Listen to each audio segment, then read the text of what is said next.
അങ്ങനെ മക്കളെ ഞാനും ഉണ്ടാക്കി ചിക്കൻ ഹനീത്ത് റൈസ്. അടിപൊളി ടേസ്റ്റാണ്. അപ്പോൾ ഇതിനായിട്ട് കുരുമുളക്, മല്ലി, ചെറിയ ജീരകം, ഗ്രാമ്പ്, ഏലക്കായ്, പട്ട, മഞ്ഞൾപ്പൊടി ലോ ഫ്ലെയിമിലൊന്ന് വറുത്തെടുത്ത് പൊടിച്ചെടുക്കാം.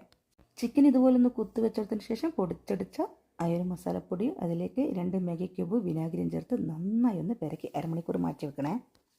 അതിനുശേഷം 2 ഗ്ലാസ് വെള്ളം ഒഴിച്ചെടുത്ത് ഉപ്പിടുമ്പോൾ ശ്രദ്ധിക്കണം, മാഗി ക്യൂബിൽ ഉപ്പുണ്ടാവും. എന്നിട്ട് ഇതൊന്ന് വേവിച്ചെടുക്കുക.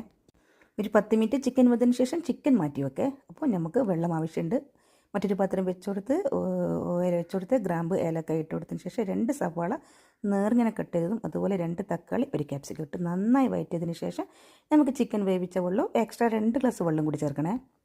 അരമണിക്കൂർ കുതിർത്ത് വെച്ച് ബസ്മതി റൈസ് ഇട്ട് കൊടുത്ത് ഡ്രൈ ലെമണും ഇട്ട് കൊടുത്തതിന് ശേഷം അതൊന്ന് വേവിച്ചെടുക്കുക. പിന്നെ ഇത് നമ്മൾ മാറ്റി വെച്ച ചിക്കൻ ഒന്ന് ഫ്രൈ ചെയ്തെടുക്കുക. അത് നിങ്ങൾ ഇഷ്ടത്തിനനുസരിച്ച് ഫ്രൈ ചെയ്തോ. അപ്പോൾ പിന്നെ ലാസ്റ്റ് ഈ ഒരു ലുക്കിൽ മുഞ്ചാക്കി വെച്ചോ. അടിപൊളി സൂപ്പറാണ്. ഇഷ്ടപ്പെട്ട് ലൈക്കും ഷെയറും കമൻറ്റും ചെയ്യാൻ മറക്കരുതേ.